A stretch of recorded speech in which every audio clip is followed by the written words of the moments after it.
अपघात प्रकरणामध्ये blood report फेरफार प्रकरणात मोठी अपडेट हाती येते। रक्त नमुना बदलण्याचा मास्टरमाइंड डॉक्टर अजय तावरेच होता असा आता पोलीस तपासात निष्पन्न झालाय। अल्पवयीन आरोपीच्या रक्ताने नमुने बदलण्याचा प्लॅन हा डॉक्टर तावरे यांनीच आरोपीचे वडील विशाल अग्रवालला सुचवल्याची माहिती आहे। रक्ताचे नमुने बदलल्यास पोलिसांचा तपास भरकटेल आणि पुरावा शिल्लक राहणार नाही असं स्वतः डॉक्टर तावरेंनी सांगितल्याची माहिती आहे। या प्लॅनसाठी विशाल अग्रवाल आणि डॉक्टर तावरे यांच्यामध्ये मोठा आर्थिक व्यवहार ठरला होता का याचा आता पोलीस तपास करत आहेत।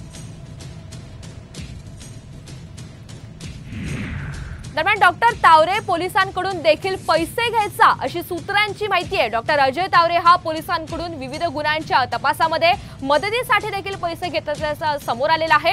पोलीस कर्मचाऱ्यांकडून तावरे यांना 100 ते 200 रुपये देखील घेतल्याचं तपासात समोर आल्याची पोलीस दलातील वरिष्ठ सूत्रांची माहिती आहे। त्याचबरोबर कुठल्याही हद्दीमध्ये मित्राला घेऊन जायचा, पार्टी करायचा आणि बिल हे पोलिसांना द्यायला लावायचा अशी माहिती देखील आता सूत्रांच्या हवाल्याने मिळते। तर डॉक्टर तावरे पोलिसांकडून देखील पैसे घ्यायचा अशी सूत्रांनी माहिती दिली आहे। डॉक्टर अजय तावरे हा पोलिसांकडून विविध गुन्ह्यांच्या तपासामध्ये मदतीसाठी देखील पैसे घेत असल्याचं आता समोर आलेलं आहे।